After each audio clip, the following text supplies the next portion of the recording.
Hello, ഞാൻ നിങ്ങളുടെ അയനമ്മു. അപ്പോൾ നമ്മുടെ ചാനലിലേക്ക് എൻ്റെ എല്ലാ കൂട്ടുകാർക്കും സ്വാഗതം ഉണ്ട് കേട്ടോ. ഇന്നത്തെ കഥയിലേക്ക് പോകുന്നതിന് മുമ്പേ വീണ്ടും നമ്മുടെ ടെലഗ്രാം ഗ്രൂപ്പിൻ്റെ കാര്യം ഓർമ്മിപ്പിക്കുക. പ്രീമിയമാണ് കേട്ടോ, ലൈഫ് ടൈം സെറ്റിൽമെൻറ്റ്. അപ്പോൾ പിന്നെ ഇല്ലാത്തവരൊക്കെ അങ്ങോട്ട് വന്നേക്കിട്ടോ. അപ്പം നമുക്ക് നമ്മുടെ കഥ കേട്ടാലോ. സിനിമ നടിയൊരു ഗീതയെ ഓർമ്മയുണ്ടോ നിങ്ങൾക്ക്? ആ നടി ഗീതയുടെ അതേ കളറും വലിപ്പവും ഉയരവും കുറച്ച് വട്ടത്തിലുള്ള മുഖവും അതിൽ യോജിച്ചൊരു മൂക്കിൻ്റെ ഇടത്തെ ഭാഗത്ത് കവളോട് ചേർന്നിട്ടൊരു ചെറിയ മറുകുള്ളൊരു സ്ത്രീക്ക് എത്ര ഭംഗിയുണ്ടാവുമെന്ന് ഊഹിച്ചു നോക്കിക്കേ. അതാണ് നമ്മുടെ ശോഭന ചേച്ചി. ഞാനവരെ ശോഭ എന്നാണ് എല്ലാവരും വിളിച്ചു കേട്ടിട്ടുള്ളത്. റേഷൻ കാർഡ് കണ്ടപ്പോഴാണ് ശരിക്കും പേര് ശോഭന എന്നാണെന്ന് എനിക്ക് മനസ്സിലായത്. ഞാൻ എന്നെ പരിചയപ്പെടുത്തിയല്ലോ. എൻ്റെ പേര് മിഥുൻ. ഡിഗ്രി 2ാം വർഷം കഴിഞ്ഞ് ഇപ്പോൾ കോളേജ് അടച്ചിരിക്കുന്നു. മിഥുൻ്റെ വീടിന് തൊട്ട് മുൻപിലാണ് ശോഭയുടെ വീട്.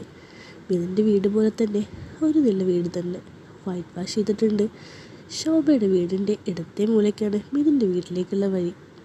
അവൻ ദിവസവും അവിടെ വഴിയിലേ പോവുക.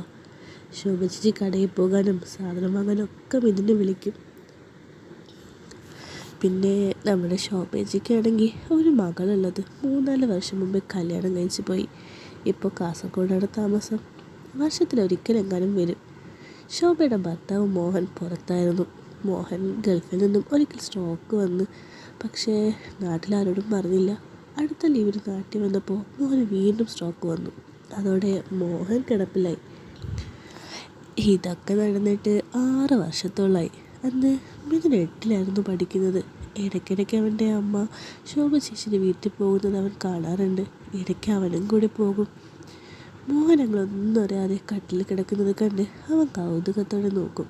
ആദ്യമൊക്കെ ശോഭ ചേച്ചി ഓരോ കാര്യം പറയുമ്പോൾ കരയുമായിരുന്നു. പിന്നെ കരച്ചിലൊക്കെ കുറഞ്ഞു.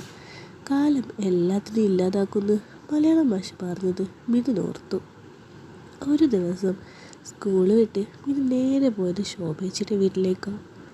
നാളെ അമ്മയുടെ കുടുംബത്തിലൊരു കല്യാണം ഉണ്ട്. അതുകൊണ്ട് താക്കോൽ അമ്മ ശോഭയുടെ വീട്ടിൽ കൊടുത്താണ് പോയത്. മിഥുൻ അങ്ങനെ പുറത്തുള്ള പൈപ്പിൽ കാലും കൈയും ഒക്കെ കഴുകി ബാഗ് വരാന്തയിലെ കസേരയിൽ വെച്ച് അകത്തേക്ക് കയറി. ശോഭ ചേച്ചിയുടെ വീട്ടിൽ ആരോ ഉണ്ടല്ലോ. എല്ലാവരും അങ്ങനെ മുറിയില്ല. ഒരു പുരുഷ ശബ്ദം. അവൻ ഹാളിൽ തന്നെ നിന്നു. എന്നിട്ട് കാത് കൊടുത്ത് ശ്രദ്ധിച്ചു അവരുടെ സംസാരം. അല്ല മോഹന, നിന്റെ മകൾ മീനാക്ഷിയുടെ കല്യാണത്തിനുള്ളതെങ്കിലും നീ കണ്ടെത്തിയിട്ടുണ്ടോ? എത്ര കുറഞ്ഞാലും 20-30 കൊടുക്കണ്ടേ? അല്ലാതെ ഇന്നത്തെ കാലത്ത് ആരാ? അവളൊരുത്തനെ കണ്ടെത്തിയിട്ടുണ്ട്. കൂടി പഠിച്ചെന്നാ പറഞ്ഞ്. ഇടയിൽ അയാൾ വീണ്ടും വന്നു. ഓ അതെ, ആരായാലും എന്തെങ്കിലും കൊടുക്കണ്ടേ? മോഹന, നീ ദുബായ് കിടന്ന് ഉണ്ടാക്കിയതൊക്കെ അവിടെ തന്നെ തീർത്ത്. ചിലവിന് വേറെയും വേണം, നിൻ്റെ ചിലവിന് വേറെയും. ശോഭ, മോഹനേട്ടാ, ചേട്ടൻ പറയുന്നത് അവിടെയുള്ള വയലില്ലേ, തെങ്ങിൻ തോപ്പ്, അത് ഏട്ടൻ എടുത്തുള്ള 40 ലക്ഷത്തിന് ഒരാൾ വന്നിട്ടുണ്ട് പോലും. അയാൾ വീണ്ടും നിന്നു. ഞാൻ നോക്കിയിട്ട് അതേ ഉള്ളൂ വഴി. അതാകുമ്പോൾ ശോഭയ്ക്കും മോഹനം വരെ ആലോചിക്കണ്ടല്ലോ. ഇനി കൂടുതൽ എവിടെന്നെങ്കിലും കിട്ടുമെങ്കിൽ അതും നോക്കാം. ആളുകൾ സ്ഥലം അന്വേഷിച്ച് വരുന്നുണ്ടെന്ന് പറയാൻ തോന്നി, അത്രേ ഉള്ളൂ. എന്നാൽ ഞാൻ ഇറങ്ങട്ടെ. ചേട്ടാ, ഞാൻ കുടിക്കാൻ എന്തിനും എടുക്കാം എന്ന് പറഞ്ഞ് ശോഭ പുറത്തേക്ക് ഇറങ്ങി. തിരക്കിൽ അവൾ മിഥുനെ കണ്ടില്ല. അപ്പം ചേട്ടൻ പറഞ്ഞു, മോഹന, നീ ഗൾഫിലുള്ളതൊക്കെ അവിടെ തന്നെ കൊടുക്കരുതായിരുന്നു. നാട്ടിലേക്ക് എന്തേലും കരുതണ്ടേ? മിഥുനപ്പോൾ പതിയെ വരാന്തയിലേക്ക് ഇറങ്ങി നിന്നു. ശോഭ ചേച്ചി ഇപ്പോൾ തിരിച്ചു വരും. ശോഭ ചേച്ചി അകത്തെ സംസാരം കേട്ടിട്ടാണോ എന്തോ അങ്ങളുടെ മുറിയിലേക്ക് കയറാതെ ചായയും കൊണ്ട് ചുമര് ചേർന്ന് എന്തൊക്കെ കേൾക്കാൻ ശ്രമിക്കുന്നു. ചേട്ടൻ, നിൻ്റെ അവിടുത്തെ കളിയൊക്കെ ഞങ്ങൾ അറിയുന്നില്ലെന്നാണ് നീ വിചാരിച്ചേ? കിട്ടുന്നതൊക്കെ 2 ദിവസം കൂടുമ്പോൾ ഓരോ ഫിലിപ്പിനികളൊക്കെ കൊടുക്കുമ്പോൾ വരുമാനം എത്രയെന്ന് നീ ആലോചിക്കണം. പെണ്ണുങ്ങൾ എല്ലാ നാട്ടിലും ഉണ്ടാവുകയെ. ഈ കണക്കിന് മോഹന, നീ ഗൾഫിലേക്ക് പോകേണ്ടായിരുന്നു. ഇതൊക്കെ കേട്ട് ശോഭേച്ചി ഒന്നും കേൾക്കാത്ത പോലെ അകത്തേക്ക് കയറി. അയാൾ ആ ചായയും കുടിച്ചിറങ്ങുമ്പോൾ ഇതിലൊന്നും അറിയാത്ത പോലെ അകത്തേക്ക് കയറി. ഇതാരാ? അയാൾ ചേച്ചിയോട് ചോദിച്ചു. ഇത് അപ്പുറത്തെ മിഥുന. താക്കോൽ അവൻ്റെ അമ്മ കല്യാണത്തിന് പോയത് കൊണ്ട് എൻ്റെ അടുത്ത് തന്നു പോയതാ. ആ എന്നാ വരട്ടെ. അയാൾ കാലം കൂടെയും മുറ്റത്തി കുത്തി പിടിച്ച് നടന്നു. മിഥുൻ ശോഭയായിരുന്നു നോക്കുന്നത്. അവരുടെ മുഖം വാടിപ്പോയിരിക്കുന്നു. കണ്ണിൽ വെള്ളവുമുണ്ട്. മിഥുന് എന്തോ പോലെയായി. ചേച്ചി താക്കോൽ. ആ ഇതാടാ. അവൾ സ്വബോധത്തിലേക്ക് വന്നു. അമ്മ ലേറ്റ് ആകൂലേ? ഒറ്റയ്ക്ക് വീട്ടിലിരിക്കണ്ട, ഇവിടെ നിന്നോ. ചോറ് ഇവിടെ ഉണ്ട്, ഞാൻ പോയി കുളിച്ചിട്ട് വരാം. മിഥുൻ അതും പറഞ്ഞ് വീട്ടിലേക്ക് ഒരൊറ്റ ഓട്ടം. അങ്ങനെ പലപ്പോഴായി മിഥുൻ അവിടെ പോകും, ശോഭയോട് സംസാരിക്കും. ശോഭ അവൻ്റെ വർത്താനൊക്കെ കേട്ട് പൊട്ടിച്ചിരിക്കും. മിത്തു, കാർഷിക ഓഫീസർ വളയുണ്ട്, ഇന്നലെ വന്നതാ. നീ റേഷൻ കാർഡ് കാണിച്ചാൽ മതി. അവർ ചോദിച്ചാ ഹായ്. അവൻ ആ കാർഡ് തുറന്ന് നോക്കി. ശോഭ ചേച്ചിയുടെ ചിത്രം, ശോഭന എന്ന പേര്. ഇതെന്താ ശോഭന? അവൻ ചോദിച്ചു. അതാ എൻ്റെ പേര്, അവൾ പറഞ്ഞു. അവൻ അവരെ നോക്കിയൊന്ന് ചിരിച്ചു. എന്നിട്ട് സൈക്കിളെടുത്ത് പോകാൻ തിരിഞ്ഞു. മിത്തു, നിനക്ക് ഒറ്റയ്ക്ക് വളം എടുക്കാൻ പറ്റുമോ? നോക്കട്ടെ. വിചാരിച്ചതിനേക്കാൾ കൂടുതലുണ്ട് വളം, ഒരു ചാക്ക് നിറയെ. അവൻ എങ്ങനെയോ അത് ഉയർത്തി സൈക്കിളിൽ വെച്ചു. പിന്നെ സൈക്കിളിൽ ചവിട്ടി വീടെത്തി. ചേച്ചി, ഇതാ വളം. അയ്യോ, അവനറിയാതെ പറഞ്ഞു പോയി. എൻ്റെ മുൻ കഷ്ടപ്പെട്ടു പോയില്ലേ എന്നെക്കൊണ്ട്. ഇത്ര ഉണ്ടായിരുന്നു. കൈ വേദനിച്ചോടാ നിനക്ക്? ശോഭ സ്നേഹത്തോടെ അവൻ്റെ 2 കൈയും പിടിച്ചു നോക്കി. മിത്തു മുറ്റത്തെ കല്ലിൻ്റെ കെട്ടിലാണ് ഇരിക്കുന്നത്. ശോഭ അവൻ്റെ മുൻപിൽ നിൽക്കുന്നുണ്ട്. ശോഭയുടെ എന്താ പറയുക, ഓരോന്നിങ്ങനെ കാണുന്നുണ്ട്. സാരിയൊക്കെ ആയതുകൊണ്ട് അവിടെ ഇവിടെയൊക്കെ കാണാമല്ലോ. അവൻ പതിയെ അറിയാത്ത പോലെ അവിടെ എവിടെയൊക്കെ ആയിട്ട് നോക്കുന്നുണ്ട്. ചെറിയൊരു പേടിയൊക്കെ ഉണ്ട്. എന്നാലും വേദനയുണ്ടോ? ഇല്ല ചേച്ചി. അവൻ നോട്ടം മാറ്റി പറഞ്ഞു. ഇതൊക്കെ എന്ത്? അവൻ്റെ 2 കൈയും മുഷ്ടി ചുരുട്ടി പിടിച്ച് മസിൽ വരുത്തി. ഇതാ നോക്ക്, എനിക്കിതൊക്കെ ചെറുത്. പിന്നെ എന്നിട്ടാ വെള്ളം കുടിക്കാത്തതുപോലെ വാടിപ്പോയി. അത് ഈ വെയിലത്ത് അങ്ങോട്ടും ഇങ്ങോട്ടും 10-12 കിലോമീറ്റർ സൈക്കിൾ ചവിട്ടി വരുമ്പോൾ പിന്നെ പോയതുപോലെ തന്നെ ഉണ്ടാവുമോ? ചേച്ചി നിന്ന് തൊട്ട് നോക്കിയേ എൻ്റെ മസിൽ. അവൻ്റെ ശക്തമായ കൈകൾ വീണ്ടും മുറുകെ പിടിച്ചു. കയ്യിലെ ഞരമ്പുകൾ തടിച്ചു വന്നു. ശോഭ അവൻ്റെ കൈ തൊട്ട് നോക്കി. ഉരുക്ക് പോലെ ഉണ്ട്. ശോഭയ്ക്ക് കൈ തടവാൻ തോന്നി. അവൾ പോലും അറിയാതെ അവൾക്കൊരു ചിരി വന്നു. ഇതും താഴെ ഇരുന്ന് ചേച്ചി നോക്കുമ്പോൾ കുന്നുമലയൊക്കെ കാണാം. എന്താ അത്രയ്ക്കും വലുതാ? അപ്പം പിന്നെ കുന്നുമലയൊക്കെ അല്ലെങ്കിൽ മോശമല്ലേ? ഇതിന് വ്യക്തമായിട്ട് എന്താ പറയുക, അതൊക്കെ കാണുകയും ചെയ്യാം. അമ്മയുടേത് ഇത്രേ, ശോഭിച്ചേച്ചിക്ക് ഇത്രേ.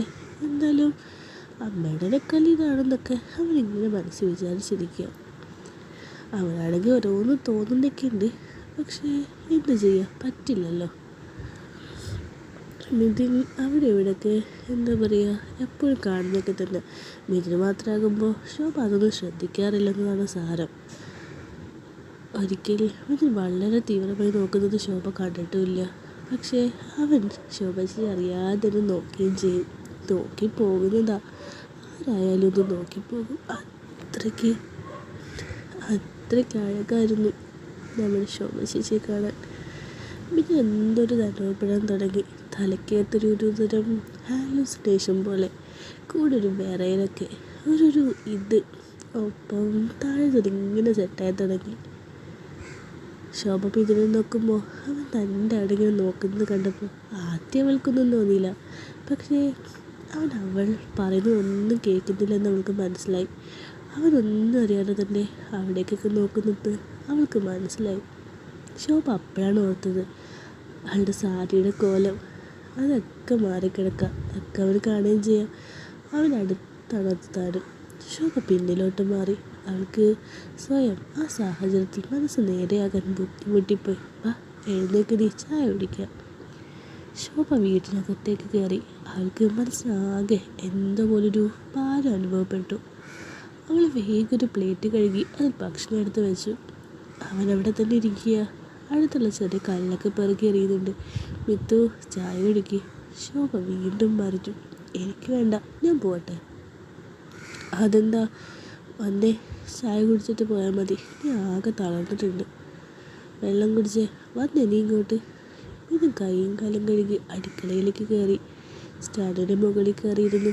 ഇവിടെയും ദോശയായിരുന്നു. ഇന്ന് വീട്ടിലത് തന്നെയാണ്. എനിക്ക് വേണ്ട ചേച്ചി. ഓ അത് പറ്റില്ല, അതൊക്കെ 4 ഉള്ളൂ. അതാകെ 4 ഉള്ളു. എന്താ നല്ല ടേസ്റ്റുള്ള സാമ്പാറും ഉണ്ട്. അവളവൻ്റെ അടുത്ത് നിന്ന് കറി ചോദിച്ചു. അവൻ്റെ നോട്ടം ഇപ്പോഴും ശോഭയുടെ കയ്യിലും ആടെയൊക്കെ തന്നെയാണ്. 1-2 തവണ അവർ പരസ്പരം നോക്കുന്നതും കണ്ടു. അവനപ്പോൾ തലയങ്ങ് താഴ്ത്തു. ശോഭ ഇങ്ങനെ മനസ്സിൽ വിചാരിക്കുക, ഇതിനെന്നെ ഇങ്ങനെ നോക്കുകയാണല്ലോ, ഞാൻ ഇതിന് ശ്രദ്ധിക്കേണ്ടതായിരുന്നു ഡ്രസ്സിങ്ങിൽ. അവളിങ്ങനെ മനസ്സിൽ പറഞ്ഞു. എന്തൊരു വ്യത്യാസം അവൾ തന്നെ ശോഭയ്ക്ക് അനുഭവപ്പെട്ടു. എന്തോരിത്. ശോഭ വെള്ളം അവന് വെച്ച് കൊടുത്തു. മിഥുൻ പറഞ്ഞു, മതി, ഇത്ര വേഗം ഒന്നും കൂടി എടുക്ക്, നീ ആകെ ക്ഷീണിച്ചില്ലേ. അവൻ ഒന്നും കേൾക്കാതെ പാത്രം കഴുകി തട്ടി വെച്ചു. ഒറ്റ നിമിഷം കൊണ്ട് ശോഭ ചേച്ചിയുടെ എന്താ പറയുക, ഒരു പാവയെ പോലെ ഇതാക്കി. ഇപ്പം കണ്ടോ, എനിക്കൊരു ക്ഷീണവും ഇല്ല. പാവയെ നമ്മളെടുത്ത് വെക്കത്തില്ലേ, അതുമാതിരി. ശോഭയാണേ ആകെ അമ്പരന്ന് പോയി. ഇങ്ങനൊന്നും അവർ പ്രതീക്ഷിച്ചേ ഇല്ല. പിടിമെത്തു, എന്തായത്? ശോഭ എങ്ങനെയോ ഒറ്റ ശ്വാസത്തിൽ പറഞ്ഞു. ശോഭ സ്വയം ഭാരം ഒരു ഭാഗത്തേക്കാക്കി. അവരുടെ കൈ താഴ്ന്നു പോയി പെട്ടെന്ന്. ആ നീക്കത്തിൽ തന്നെ, വേണ്ട, ഞാൻ ആക്കിത്തരാം, വീഴല്ലേ, താഴെ വീഴും ചേച്ചി, ഞാൻ നിലത്ത് വെക്കാമെന്നും പറഞ്ഞു. എന്നാ വെക്ക്. അവൻ അവിടെ താഴെ നിൽപ്പിച്ചു. താഴേക്ക് വെക്കുമ്പോൾ അവിടെ ഇവിടെ മുട്ടൂല്ലോ, പൊക്കിയേക്കല്ലേ. ശോഭയാണെങ്കിൽ പുരികം ചോദിച്ച് ദേഷ്യത്തോടെ അവിടെ നിന്ന് നോക്കി. നീ എന്തിനാ ഇങ്ങനെയൊക്കെ ചെയ്തേ? ഞാൻ ഇപ്പം വീണില്ലല്ലോ, അതല്ല ഞാനിതാക്കി. പെട്ടെന്ന് ഇളക്കിയത് കണ്ടല്ലേ ബാലൻസ് പോയേ. പിന്നെ പറയാതെ പെട്ടെന്ന് പിന്നെ വന്ന് നിന്നെടുത്താൽ ഞാൻ പേടിച്ചു പോയി. ശോഭ അതും പറഞ്ഞ് മുഖം വേർപ്പിച്ച് അവനൊന്ന് നോക്കി അകത്തേക്ക് പോയി. മിഥുന് എന്തോ തെറ്റിയതുപോലെ തോന്നി.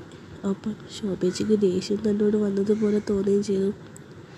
അങ്ങനെ അവൻ വീട്ടിലേക്ക് നടന്നു. ശോഭ നേരെ മോഹൻ്റെ മുറിയിലേക്ക് പോയത്. മോഹനൊന്ന് നോക്കി, വെറുതെ മുറിയിലെ ജനാലയിലേക്കൊന്ന് നോക്കി. ശോഭയ്ക്കൊന്നും മനസ്സിലാവുന്നില്ല. അവൾ അലമാരയിലുള്ള തൻ്റെ മുറിയിലേക്ക് പോയി. അഴിഞ്ഞു പോയതൊക്കെ ഒന്ന് സെറ്റാക്കുമ്പോൾ ചെറിയൊരു വിരൽപ്പാട് കണ്ടു. അതിങ്ങനെ ആക്കിയപ്പോൾ അമർന്നതാ. ശോഭ ഒക്കെ ഒന്ന് നേരെയാക്കി. വീടിൻ്റെ പിന്നാമ്പുറത്ത് ചെറിയൊരു സ്റ്റെപ്പുണ്ട്. കല്ലുകളെടുത്ത് വെറുതെ വെച്ചതാ. മിഥുൻ തന്നെ അതങ്ങനെ അവിടെ വെച്ചതും. ഒരിക്കൽ ശോഭ പറഞ്ഞിട്ട് എളുപ്പത്തിൽ മിഥുൻ്റെ വീട്ടിൽ നിന്നും താഴേക്ക് ഇറങ്ങാൻ വേണ്ടി. ആരെങ്കിലും കല്ല് ചവിട്ടുമ്പോൾ ശബ്ദം വരും. ആ ശബ്ദം കേട്ട് ശോഭ ജനലുടെ പുറത്തേക്ക് നോക്കി. മിത്ത് വീട്ടിലേക്ക് പോയതാ. അവൻ ആകെ പേടിച്ചു പോയിരിക്കുന്നു. മൂക്കൊക്കെ വാടിയിട്ടുമുണ്ട്. തല താഴ്ത്തി പോകുന്ന അവനെ കണ്ടപ്പോൾ ശോഭയ്ക്ക് അങ്ങനെ ദേഷ്യപ്പെടേണ്ടിയിരുന്നില്ല എന്ന് തോന്നി. അവൾ അവനെ തന്നെ നോക്കി. അവൻ ആ പ്ലാവിൻ്റെ മറവിലൂടെ വീട്ടിലേക്ക് കയറിപ്പോയി. ശോഭ ജനാലയ്ക്ക് സമീപം ചുമരും ചാരി നിന്നു. എന്തൊക്കെയോ ഇപ്പം നടന്നു. അവൾ സ്വയം ഓർത്തു.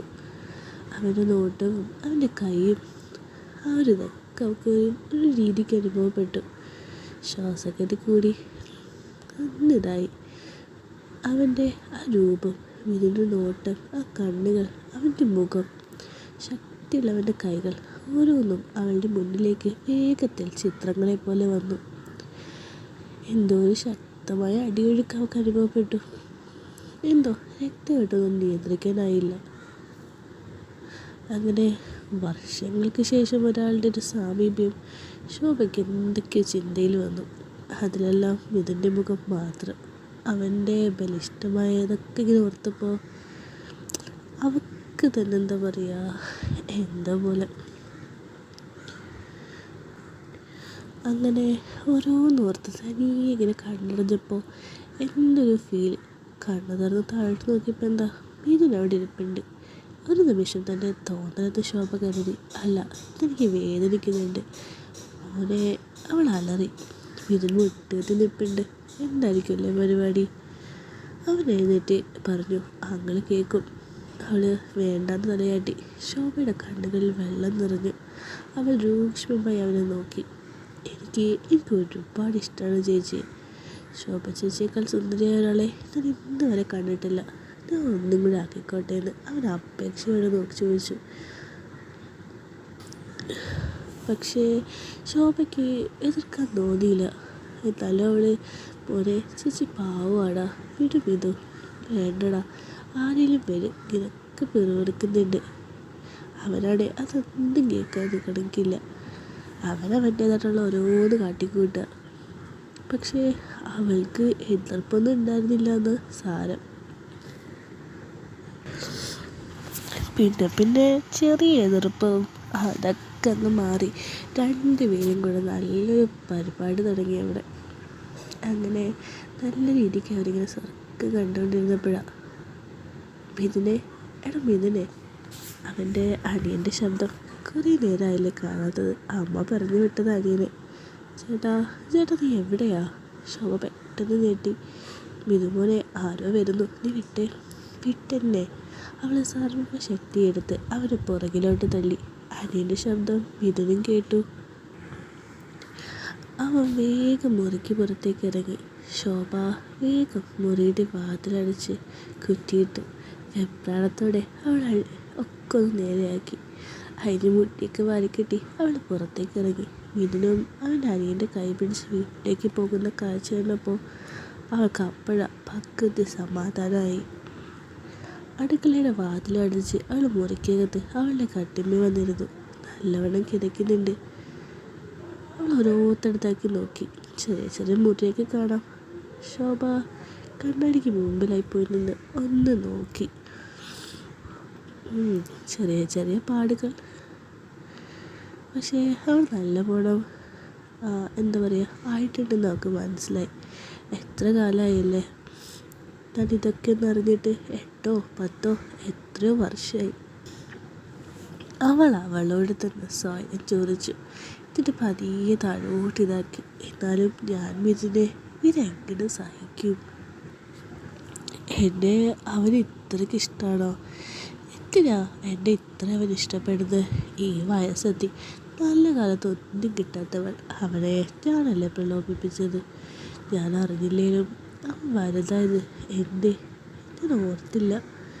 അവന് മീശയും താടിയും ഇത്ര യോജിച്ചിട്ടും വന്നതൊന്നും ഞാൻ അറിഞ്ഞില്ല. പക്ഷേ ഞാൻ മറന്നുപോയി. ശോഭയ്ക്ക് അവളുടെ അവിടെയൊക്കെ ഇതാക്കിയത് ഓരോന്ന് ഓർമ്മ വന്നു. ശോഭ ഒരിക്കൽ കൂടി ഓരോന്നാക്കി. അവൾക്ക് ദേഷിക്കണമെന്നുണ്ട്, പക്ഷേ ഇതുമുണ്ട്, എതിർക്കാൻ തോന്നുന്നില്ല. അവൾക്കാണെന്നുണ്ടെങ്കിൽ അങ്ങനെയൊക്കെയുള്ള ആളാണ് ബെസ്റ്റ് എന്ന് തോന്നി തുടങ്ങി. മോഹനേട്ടൻ എന്നെ ശരിക്കും ഇതാക്കിയിട്ട് എപ്പോഴാണ് കല്യാണത്തിൻ്റെ ഒന്നെന്തോ ആയിരുന്നു. എന്നിട്ട് നാളെ മതി എന്നൊക്കെ പറഞ്ഞ് ഒഴിഞ്ഞു മാറില്ല. അങ്ങനെ എത്ര ദിവസങ്ങൾ. അവസാനം ഒന്ന് ഇതാക്കി തുടങ്ങിയപ്പോൾ പോലും ഓർമ്മ ശരിക്കും കിട്ടണ പോലുമില്ല. പിറ്റേന്ന് ഗൾഫിലോട്ടും പോയി. എന്തോ ഭാഗ്യത്തിന് അന്നത്തെ തന്നെ മീനുണ്ടായി. പിന്നെ 2 വർഷത്തെ ഒരിക്കൽ, അതും ഒരു നിമിഷം കൊണ്ട് തീരും. മോളുള്ളത് കൊണ്ടല്ലേ ഇതിനെല്ലാം പിന്നാലെ പോട്ടെന്ന് വെച്ചത്. മോഹനാട്ടനാണേ എൻ്റെ മുഖത്ത് പോലും നോക്കുന്നത് കുറവായിരുന്നു. അദ്ദേഹത്തിൻ്റെ ബലഹീനത ഞാനങ്ങ് സഹിച്ചു. പക്ഷേ മോഹനേട്ടൻ എന്നെ ഇവിടെ ഉപേക്ഷിച്ച് അവിടെ ഏതൊക്കെയോ ആൾക്കാരുടെ മൊത്തം സമ്പാദ്യം നശിപ്പിച്ച് എന്നെ അങ്ങ് തോൽപ്പിച്ച് കളഞ്ഞു. ഒക്കെ ഞാൻ അറിയാൻ വൈകിപ്പോയി. ശോഭയ്ക്ക് അവളുടെ ഉള്ളിലെ ദേഷ്യവും സങ്കടവും വെറുപ്പും ഒക്കെ കൂടി കണ്ണീരായി പുറത്തേക്ക് ഒഴുകി. ഇന്ന് വരെ ഞാൻ ഒരു തെറ്റും ചെയ്തിട്ടില്ല. പലരും അടുക്കാൻ നോക്കിയപ്പോഴും ഞാൻ എല്ലാം ഒഴിവാക്കി മാറി നിന്നു. അല്ലേ ശോഭേ? അല്ലേ? നീ തന്നെ പറ. ശോഭ കുളിമുറിയിലെ ചുമരിലെ ടൈൽസിൽ തന്നെ രൂപം നോക്കി കരഞ്ഞുകൊണ്ട് ചോദിച്ചു. മടുത്തു. വേണ്ട, ഒരു സുഖവും വേണ്ട. എനിക്കതൊന്നും പറഞ്ഞിട്ടില്ല. എൻ്റെ വിധി. മിഥുനെ ഞാൻ തെറ്റിലേക്ക് കൊണ്ടുപോകരുത്. ആരില്ലാത്ത ജീവിതത്തിൽ എൻ്റെ കൂടെ ഉണ്ടായിരുന്നത് അവൻ മാത്രമായിരുന്നു. ഒറ്റയ്ക്കായപ്പോഴും കരയുമ്പോഴും ഒക്കെ മിഥുന എന്നെ തമാശ കാണിച്ചും പറഞ്ഞും ഒക്കെ ചിരിപ്പിച്ചത്. അപ്പോൾ അവനെ ഞാൻ തെറ്റിക്കാൻ പാടില്ല. അവൻ ഇനിയും വന്നാൽ ഞാൻ എന്ത് ചെയ്യും? ഭയത്തിൻ്റെ ചോദ്യം അവളിലേക്ക് വന്നു. ഇല്ല, ഞാൻ അവനെ തടയും. എന്നെ ഇഷ്ടമാണെന്ന് പറഞ്ഞാലും ഞാൻ നിൽക്കില്ല അവൻ്റെ അടുത്ത്. മോഹന് ഉച്ചയ്ക്കുള്ള ചോറ് സ്പൂണിൽ വായി വെച്ച് കൊടുക്കുമ്പോൾ അതായത് പാടൊക്കെ ഉണ്ടല്ലോ, കാണാതിരിക്കാൻ മാക്സിമം ശ്രമിച്ചു. ശോഭേച്ചി നല്ല മഴക്കോളുണ്ട്, മിനി വിളിച്ച് പറഞ്ഞു. മിതുൻ്റെ അമ്മയാണേ. ആ മിനി ഇന്ന് പെയ്യുമായിരിക്കും. ചെറിയൊരു അപകർഷതാബോധത്തോടെ ശോഭ മറുപടി കൊടുത്തു. മിനി പറഞ്ഞു, ഞാനേ മറ്റന്നാളെത്തിക്കണം ഡ്രസ്സൊക്കെ അലക്കിയിട്ടതായിരുന്നു. ഇനിയിപ്പോൾ അതുവരെ മുകളിൽ വിളിച്ചിട്ടാൽ പോരെ? ഒരുപാടുണ്ടോ? മിനിയും ശോഭയും കൂടെ അയൺ ഡ്രസ്സൊക്കെ വിരിച്ചു.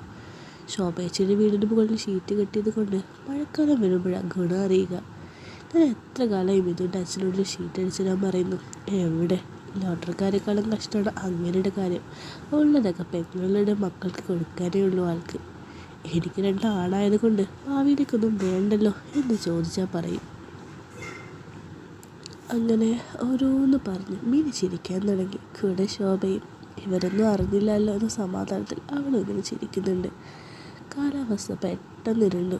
നല്ല മഴ വരുന്നുണ്ട്. മഴയ്ക്ക് മുൻപേ ശക്തമായിട്ടുള്ള കാറ്റും. അങ്ങനെ ഓരോന്നാക്കി അവരിങ്ങനെ വീട്ടിലേക്ക് മടങ്ങി. ശോഭ മിസ്കിയിൽ നാളത്തേക്കുള്ള മാവരയ്ക്കാൻ നോക്കിയതും ഒരു മിന്നലും ചെവി പൊട്ട് നേടിയും കറണ്ട് ദേ പോയി. സമയം ഏറെയായി കറണ്ടില്ല. ശോഭ മിനിയുടെ വീട്ടിൽ നോക്കി. അവിടെ കറണ്ടുണ്ടല്ലോ, ഇതെന്താ? അപ്പോഴേക്കും പിന്നെ താഴെ എത്തിയിരുന്നു. മഴയത്ത് പാതി നനഞ്ഞ മിനിയുടെ അതൊക്കെ ഇങ്ങനെ ഇതാകുന്നത് കാണാം. ചേച്ചി, ഇവിടെ മാത്രമേ ഇല്ലാത്തുള്ളൂ, ഇടിക്കെന്തേലും ആയതാണോ? മിനി ചോദിച്ചു. ഒരു നിമിഷം ശോഭ പിന്നീട് അവിടേക്ക് ശ്രദ്ധിച്ചു. അടിമയൊന്നും ഇട്ടിട്ടില്ലേ? അപ്പം അതൊക്കെ തെളിഞ്ഞ് കാണുകയും ചെയ്യാം. ഇനി ഇത് കണ്ട വെച്ചേക്കില്ല, ശോഭ ഓർത്തു. മിനി പറഞ്ഞു, ശോഭേച്ചി എന്താ നോക്കുന്നേ? കാണാത്ത പോലെ. നീ ആകെ നനഞ്ഞ് ഒക്കെ കാണാമല്ലോ. ആരെങ്കിലും കണ്ടോ നീ വരുന്നേ? ഇവിടെ ഇപ്പം ആര് വരാനാ? ഞാനെല്ലാം ഇളക്കിയിട്ടേക്കുമല്ലേ. Fuse പോയതായിരിക്കുമല്ലേ mini? ഇനിയിപ്പോൾ എന്താ ചെയ്യുക? രാത്രി മൊത്തം ഇരുട്ടാകുമല്ലോ. മോഹേട്ടൻ്റെ പരിപാടിയൊക്കെ കഴിഞ്ഞായിരുന്നോ? ഇനി മരുന്ന് കൊടുക്കണം. അതും പറഞ്ഞ് മിഥുന്ന് വിളിച്ച് മിനി നടക്കുക. മിഥുവാണേ, എന്താ അമ്മേ നീ ഇവിടെ വന്നേ? ഇവിടെ കറണ്ടില്ല, ഒന്ന് നോക്കിക്കേ. ശോഭയ്ക്ക് വീണ്ടും എന്തൊരു പേടി പോലെ തോന്നി. അവൻ്റെ അമ്മ തന്നെ അവനെ ഇങ്ങോട്ട് വിളിച്ചുകൊണ്ട് വരുന്നു. മിനി, അവൻ എന്തിനാ? അവനവിടെ ഇരുന്നോട്ടെ, ഇതങ്ങ് ശരിയാകും. അല്ലേ, നാളെ നോക്കാം. അല്ലേ തന്നെ മുഴുവൻ കള്ളന്മാരാ. ചേച്ചി ഇവിടെ വെളിച്ചില്ലാതെ അവൻ നോക്കട്ടെ. മിനി താഴേക്ക് വന്നു. ടോർച്ചടിച്ച് ഫ്യൂസ് നോക്കി. മെയിൻ ബോക്സിൽ കറണ്ടില്ല. അവൻ ലൈനിലേക്ക് വെളിച്ചടിച്ചു. കറണ്ട് വരില്ല അമ്മേ, ഇവിടേക്കുള്ള ലൈനിൽ അതാ അവിടെ മരം പൊട്ടി വീണിട്ടുണ്ട്. അതൊക്കെ നീക്കണം. നാളെ അവർ വന്നാലും നടക്കും. സ്വകാര്യത്തിൽ മിഥുനോട് പറഞ്ഞു, മോനെ, ഇവരെ വീട് ഒറ്റയ്ക്കല്ലേ? നീ ഇന്ന് എവിടെ കിടക്ക്? ആരുമില്ലാതെ വെളിച്ചമില്ലാതെ. അങ്ങനെ സുഖമില്ലല്ലോ. ഇല്ലാമ്മേ, ഞാനൊന്നും കിടക്കില്ല. എനിക്ക് ഉറക്കം വരില്ല മാറിക്കിടന്ന്. ശോഭ അവരുടെ അടക്കം പറച്ചിൽ കേട്ടു. അയ്യേ, എന്തിനൊരാൾ? പിന്നെ കറണ്ട് എന്താ പണ്ടൊക്കെ ഉണ്ടായിരുന്നു. ഇനി എത്ര മഴ ഇങ്ങനെ വരും? ഇത് തുടങ്ങിയല്ലേ ഉള്ളൂ. വീട്ടിൽ രാവിലെ നടന്ന കാര്യങ്ങളിൽ കുറച്ച് സങ്കടവും ചെറിയ കുറ്റബോധവും ഉണ്ടായിരുന്നു. പിന്നെ വീണ്ടും താനായിട്ട് വന്ന് നിന്നാൽ ചേച്ചിക്ക് ഇഷ്ടമായില്ലെങ്കിലോ എന്ന പേടി അവന് തോന്നി. ശോഭ അവനെ നോക്കിയത് പോലുമില്ല ഇതുവരെ. മിഥുൻ്റെ ആവേശവും വേറെയും. അങ്ങനെ എന്നാൽ ശരി ചേച്ചി എന്നും പറഞ്ഞ് മിനിയും മിഥുവും പുറത്തേക്ക് ഇറങ്ങുമ്പോൾ ഇതുവരെ കാണാത്തൊരു ഇടിയും മിന്നലും ഒപ്പം മുറിക്കകത്തും അയ്യോന്നൊരലർച്ചയും. അവർ 3 പേരും മോഹനേട്ടൻ്റെ മുറിയിലേക്ക് ഓടി. മോഹനേട്ടൻ ഇടിയും മിന്നലും കണ്ട് പേടിച്ചതായിരുന്നു. എന്തൊക്കെയോ പിച്ചുമ്മയും പറയുന്നുണ്ട്. മിനു അവൻ്റെ കൈ മോഹനേട്ടൻ്റെ തലയ്ക്ക് തലോടി. ഒന്നുമില്ല അങ്കിൾ. മിനി പറഞ്ഞു, അത്താൻ ഞാൻ പറഞ്ഞ് ഒരാവശ്യത്തിന് ആരും ഉണ്ടാകില്ല. എന്നിട്ട് മിനി മകൻ്റെ മുഖത്തേക്ക് നോക്കി. മുറിക്ക് പുറത്തിറങ്ങിയ ശേഷം മിനി തീരുമാനം അങ്ങ് പറഞ്ഞു. ശോഭേച്ചി, ഇനി ഒന്നും പറയണ്ട, ഇവനിവിടെ നിന്നോട്ടെ. കേട്ടോടാ നീ? അവനൊന്നും മിണ്ടിയില്ല. ശോഭയ്ക്ക് എന്തെങ്കിലും പറയാൻ സമയം കിട്ടുന്നതിന് മുമ്പേ ഇനി ഇറങ്ങിപ്പോയി. വരാന്തയുടെ വാതിൽ ശോഭ അടച്ചു. ഹോളിലൊരു മെഴുകുതിരി കത്തിച്ചു. ഇതിനെന്ത് ചെയ്യണമെന്നറിയില്ല. അവൻ കസാരയിലിരുന്നു. അവനുള്ളിലുള്ള സന്തോഷം പുറത്ത് കാണിച്ചതേയില്ല. ശോഭയാണെങ്കിൽ ആകെ വല്ലാതായിട്ടുണ്ട്. മോഹനേട്ടന് മരുന്ന് കൊടുത്തതോടെ അങ്ങനെ ഉറക്കത്തിൻ്റെ ആഴത്തിലേക്ക് പോയി. ഒരു വലിയ മെഴുകുതിരിയാണ് അവിടെ ഉള്ളത്. അതാണെങ്കിൽ ഹാളിൽ അവിടെ മിഥു ഇരിപ്പുണ്ട്. അടുക്കളയിൽ വെളിച്ചില്ലാതെ ശോഭയ്ക്കൊന്നും കാണുന്നില്ല. താനും മെഴുകുതിരി എടുത്തിട്ട് വരണമെന്നൊക്കെ ഉണ്ട്. പക്ഷേ ഇതിൻ്റെ മുന്നിൽ പോവാൻ അതെടുക്കാൻ അവൾക്ക് തോന്നുന്നില്ല. അവളാണേ കയ്യിലെടുക്കുന്ന പാത്രങ്ങളൊക്കെ താഴെ വീഴാൻ തുടങ്ങി. പക്ഷേ എന്താ ചെയ്യുക? അവൾ പിളപുറത്തു. ഞാനെന്തിനാ ഇങ്ങനെയൊക്കെ പെരുമാറുന്നത്? കല്യാണം കഴിഞ്ഞ പുതുപ്പെണ്ണിനെ പോലെ ശോഭ സ്വയം ചോദിച്ചു. തൻ്റെ നിഴൽ അടുക്കളയിൽ നിറയുന്നത് അവൾ കണ്ടു. ചുമരിലൂടെ അത് പരക്കുന്നു. മിതു തിരിയെടുത്ത് അടുക്കളയിൽ വന്നതാ. അവളൊന്ന് അവനെ നോക്കി. ആ നോട്ടത്തിൽ എന്തോ അവന് മനസ്സിലായതുപോലെ അവൻ തിരി തൻ്റെ ശോഭ ചേച്ചിക്ക് വെളിച്ചം കിട്ടുന്ന ദൂരത്തിൽ വെച്ച് തിരിച്ചുപോയി. അവനെന്താ മടങ്ങിപ്പോയെ? ഞാനൊന്നും പറഞ്ഞില്ലല്ലോ. അവൾക്കൊന്നും മനസ്സിലാകാത്തതുപോലായി. അവളുടെ കാലുകൾ വിറയ്ക്കുന്നതായിട്ട് അവൾക്ക് തോന്നി. അപ്പം ഒരു പ്ലേറ്റിൽ ചോറും കറിയെടുത്ത് ഒരു കയ്യിൽ മെഴുതിരിയും പിടിച്ച് അകത്തേക്ക് നടന്നു. താനൊരു വധുവിനെ പോലെ ആകുന്നു അവൾക്ക് തോന്നാൻ തുടങ്ങി. അവൻ്റെ മുഖത്ത് നോക്കാതെ ശോഭ മേശമേൽ പാത്രം വെച്ചു. എന്നിട്ട് അവളുടെ പാത്രം എടുത്തു വന്നു. മിതു കഴിക്കാൻ വന്നിട്ടില്ല. അവൾക്ക് അവനെ വിളിക്കണമെന്നൊക്കെയുണ്ട്, പക്ഷെ കഴിയുന്നില്ല. മിതു ശോഭയെ തന്നെ നോക്കുകയാണ്. അവൾ നോക്കും എന്ന് തോന്നുമ്പോൾ അവൻ ശ്രദ്ധ മാറ്റി. മുറിയിലാകെ നിശബ്ദത. ചീവീടുകളുടെ ശബ്ദം പുറത്തു നിന്ന് അകത്തേക്ക് കേൾക്കാം. ഇടയ്ക്കിടയ്ക്കുള്ള മിന്നലിൻ്റെ നീല വെളിച്ചം ജനൽ കമ്പികളുടെ ചിത്രം ചുമരിൽ കാണിക്കുന്നുണ്ട്. ചോറ്, എനിക്ക് പാത്രം കഴുകണം ഈ വെളിച്ചം പോകുന്നതിന് മുമ്പേ, ശോഭ ഒറ്റ ശ്വാസത്തിൽ പറഞ്ഞു. എന്നിട്ട് അവനെ നോക്കി ഇടം കണ്ടിട്ട്. അവനാണെ ഒരനക്കവും ഇല്ല. എന്താ ചെയ്യുക? അവളെ സൂക്ഷിച്ച് വെച്ച ധൈര്യമൊക്കെ തീർന്നിട്ടുണ്ട്, ശോഭ സ്വയം മനസ്സിൽ പറഞ്ഞു. അവൾ പാത്രം നീക്കി വെച്ചു മേശമേൽ. തല താഴ്ത്തി കിടന്നു. എനിക്ക് വേണ്ട, മിതിൻ്റെ മറുപടി. ഒറ്റയ്ക്ക് എനിക്കും വേണ്ട. മുഖം ഉയർത്താതെ കണ്ണുകൾ തുറന്ന് ചെറിയ പുഞ്ചിരിയോടെ അവളും പറഞ്ഞു. ശോഭയുടെ ചുണ്ടിൽ ചിരി തുറന്നത് പറഞ്ഞതിന് ശേഷമാണ് ശോഭ മനസ്സിലാക്കിയത്. മിതു കസാരയിൽ നിന്നും എഴുന്നേറ്റ് മേശയുടെ അടുത്ത് വന്നിരുന്നു. കഴിക്കാൻ തുടങ്ങി. കഴിക്കുന്നതിന് മുമ്പേ കൈ കഴുകുന്ന ശീലമൊക്കെ മറന്നു പോയിട്ടുണ്ടാകും. അവൻ കേൾക്കിയ വണ്ണം ശോഭ പറഞ്ഞു. ഞാൻ നേരത്തെ കഴുകിയത് തന്നെയാണ്. അപ്പോൾ ബാക്കിയെല്ലാം അഭിനയമായിരുന്നു. ഞാൻ വെറുതെ അഭിനയിക്കാറില്ല. ചോറ് തിന്നാൻ വേണ്ടിയൊന്നുമല്ല കൈ കഴുകിയേ, അവിടെയൊക്കെ പിടിച്ചത് കൊണ്ടാണ്. നിങ്ങൾ പറഞ്ഞുകൊണ്ട് മാത്രമാണ് ഞാനിപ്പോൾ കഴിക്കുന്നത്. ഞാൻ കാരണം വേറൊരാൾ വെറുതെ രാത്രി വിശന്നിരിക്കേണ്ടെന്ന് എനിക്ക് തോന്നി. ശോഭയ്ക്കാണെ അവൻ്റെ ഉത്തരം കേട്ടിട്ട് ചിരി വന്നു. ഓ, എനിക്കിവിടെ ആരെയും വിഷയമില്ല. ഇരുട്ടിട്ട് എനിക്ക് പേടിയുമില്ല. ഇതൊന്നും പറഞ്ഞില്ല. അവൻ ചോറ് കഴിച്ച് എഴുന്നേറ്റു. പ്ലേറ്റ് കഴുകാൻ പോയി. ഒന്നും പറയാതെ പോകുന്ന അവനെ ശോഭ കസാരയിൽ ഇരുന്നിടത്ത് നിന്ന് തിരിഞ്ഞു നോക്കി. അതേസമയം അവനും ശോഭയെ നോക്കുന്നുണ്ടായിരുന്നു. താൻ നോക്കുന്നത് അവൻ കണ്ടെന്ന് മനസ്സിലായ ശോഭ പെട്ടെന്ന് തലവെട്ടിച്ച് കുറച്ചു നേരം കണ്ണടച്ചിരുന്നു. അവൾ അടുക്കളയിലേക്ക് നടന്നു. മിതു ശോഭയെയും കാത്തു നിൽക്കുകയായിരുന്നു. അവൻ ശോഭയോട് കുറച്ച് അകലത്തിൽ മാറി നിന്നു. ഇടയ്ക്കിടയ്ക്ക് ശോഭ അവനെ ഒളിക്കണ്ടിട്ട് നോക്കുന്നുണ്ട്. പലപ്പോഴും അവരുടെ കണ്ണുകൾ കൂട്ടിമുട്ടും. അവൻ ശോഭയുടെ എന്താ പറയുക, ആ ചെറിയ വെളിച്ചത്തിലും അവിടെ ഇടയ്ക്ക് തന്നെയാണ് നോട്ടം. പാത്രം കഴുകുമ്പോഴൊക്കെ പിന്നെ വീണ്ടും ഇങ്ങനെ നോക്കി നിൽക്കും. കുറുക്കൻ്റെ നോട്ടം എപ്പോഴും കോഴിക്കൂട്ടിലാണെന്ന് ശോഭ പുറത്തു. അവനത് കേട്ടാലും വീണ്ടും നോക്കന്നെ ചെയ്യും. ശോഭ പറഞ്ഞു, ഇവിടെ ഇങ്ങനെ നിൽക്കണമെന്നൊന്നുമില്ല. ഓ, ചേച്ചി ഒറ്റയ്ക്കല്ലേ, എനിക്കൊരു പേടിയില്ല. എൻ്റെ പണിയൊക്കെ കഴിഞ്ഞു. പേടിയുള്ളവരാണ് എപ്പോഴും ഇല്ല എന്ന് പറയുക. അടുക്കളയിൽ നിന്ന് പുറത്തേക്ക് ശോഭ വരുമ്പോൾ അവൻ അവളുടെ കയ്യിൽ വെളിച്ച് മൂടി കിടത്തി. ഇത് എന്താ കാണിച്ചേ? എന്നിട്ട് നീ വെളിച്ചില്ലാതൊക്കെ? അത് നീ ശ്വാസം വിട്ടപ്പോൾ അറിയാത്ത പോയതല്ലേ? ഇരുട്ടിനെ പേടിയില്ലെന്നല്ലേ പറഞ്ഞേ? പിന്നെന്തിനാ പേടിക്കുന്നേ? നിനക്ക് അടിയുടെ കുറവുണ്ട്. വേണ്ടട്ടോ മിതു. ഞാനൊക്കെ നിൻ്റെ അമ്മയോട് പറയും കേട്ടല്ലോ. അമ്മ ശോഭേച്ചി എന്ത് പറഞ്ഞാലും ഇപ്പോൾ വിശ്വസിക്കില്ല. എന്നെ പറഞ്ഞു വിടാനുള്ള അടവാണെന്ന് കരുതും. ശോഭ തിരി കത്തിച്ചു. അവൻ്റെ തൊട്ട് മുമ്പിൽ തന്നെ ഉണ്ട്. ആ രണ്ടുപേരുടെയും മുഖം ആ മെഴുകുതിരി വേണ്ടതിൽ അതിസുന്ദരമായിട്ട് മാറി.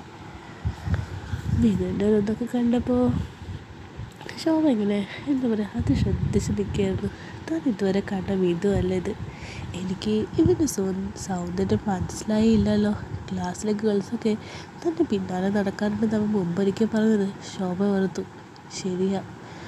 മിതുൻ്റെ മുഖത്തിന് പെട്ടെന്നൊരു തണുത്ത കൈ ശോഭയുടെ കാവലിൽ തൊട്ടപ്പോഴാണ് താൻ നോക്കി നിന്ന് പോയത് അവൾ അറിഞ്ഞു. ശോഭ മനസ്സിലെ അടുത്ത ആഴങ്ങളിലേക്ക് പോകുമ്പോഴേയും മിതു വീണ്ടും തിരിയോതി കിടത്തി. നോക്കും മിതു, എനിക്ക് ദേഷ്യം വരുന്നുണ്ട്. കുറേ തവണയായതിപ്പോൾ. ശോഭയുടെ വാക്കുകളെ മുറിച്ച് കണ്ട് പെട്ടെന്നത് സംഭവിച്ചു. ആദ്യമൊക്കെ ഒരു ഇത്തിരി എതിർപ്പുണ്ടെങ്കിലും പിന്നെ അതൊക്കെ മാറിക്കെട്ടി. ഒരു കുഞ്ഞിനെ പോലെ ആ 45-കാരി 20-കാരൻ്റെ കൈകളിലായി എന്ന് വേണം പറയാൻ. അങ്ങനെ ചെറിയ ചെറിയ പരിപാടികൾ അവിടെ നടക്കുമ്പോൾ പുറത്ത് നല്ല ശക്തമായ മഴയുടെ ഒച്ചപ്പാടും തണുത്ത കാറ്റും ആകെ കുളിര് കയറുക. അതാണിങ്ങനെ സെറ്റായിട്ട് നിൽക്കുക തന്നെയും. ശോഭയ്ക്ക് അതായത് സൈഡിലായിട്ട് ആളിരിക്കുകയല്ലേ, തലചരിച്ചവിടെ നോക്കണമെന്നൊക്കെ ഉണ്ട്. പക്ഷേ അവർക്കിടയിൽ ഇപ്പോഴും ഒരു അകലുണ്ടെന്ന് അവൾക്ക് തോന്നി. ശക്തമായ എന്തോ ഒന്ന്. അരുത് എന്ന വാക്ക് ശോഭയുടെ മനസ്സിൽ പറയുമ്പോൾ അതിന് മുകളിലൂടെ എന്തോ ഒരിത് മാതിരി എല്ലാം ഇല്ലാതാക്കിക്കൊണ്ട് ഒരു പ്രത്യേക ഒരിത് അവളെ ചുറ്റി വരിയുന്നുണ്ട്. ആ നിമിഷം മനസ്സ് മറ്റെല്ലായിടത്തു നിന്നും പിൻവലിഞ്ഞ് അവൾ ഓർക്കും ആ ഒരിത് മാത്രം. ശോഭ തല ചിരിക്കാതെ തന്നെ ഇടം കണ്ടിട്ട് അവനെ നോക്കി. കാട്ടിനോട് ചേർത്തായിട്ടുണ്ട്. തെല്ലൊരു കൗതുകത്തോടെ ശോഭ തല ചിരിച്ച് വ്യക്തമായിട്ട് കാണാനായിട്ട്. മിഥുൻ ചുമരിനെയല്ല തഴുകുന്നത്, മെഴുകുതിരി വെട്ടത്തിൽ തൻ്റെ അവിടെ ഇടയ്ക്ക് തന്നെയാണ് ഇമ്മ വെട്ടാതെ നോക്കുന്നത്. ശോഭയെ കണ്ട് അവരൊന്ന് ചരിഞ്ഞതായി. പിന്നെ ഓരോ നിമിഷങ്ങളായിരുന്നു അവിടെ, അവരുടേതായിട്ടുള്ള നിമിഷങ്ങൾ.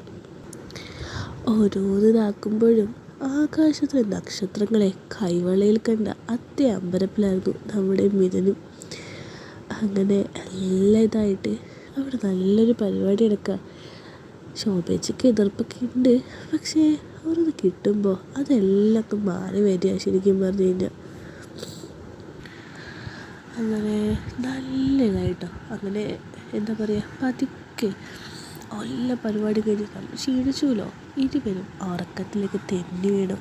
സമയം അർദ്ധരാത്രി 2 മണിയുടെ നിശബ്ദതയില്ലാതാക്കിക്കൊണ്ട് പെയ്തു പോയ മഴയുടെ ഇടയിൽ എവിടേക്കോ തങ്ങിപ്പോയ മഴത്തുള്ളികൾ ഇരകളിൽ നിന്നും മേൽക്കൂരയിൽ നിന്നും ഇറ്റിറ്റ് വീഴുന്ന ശബ്ദം കേൾക്കാം.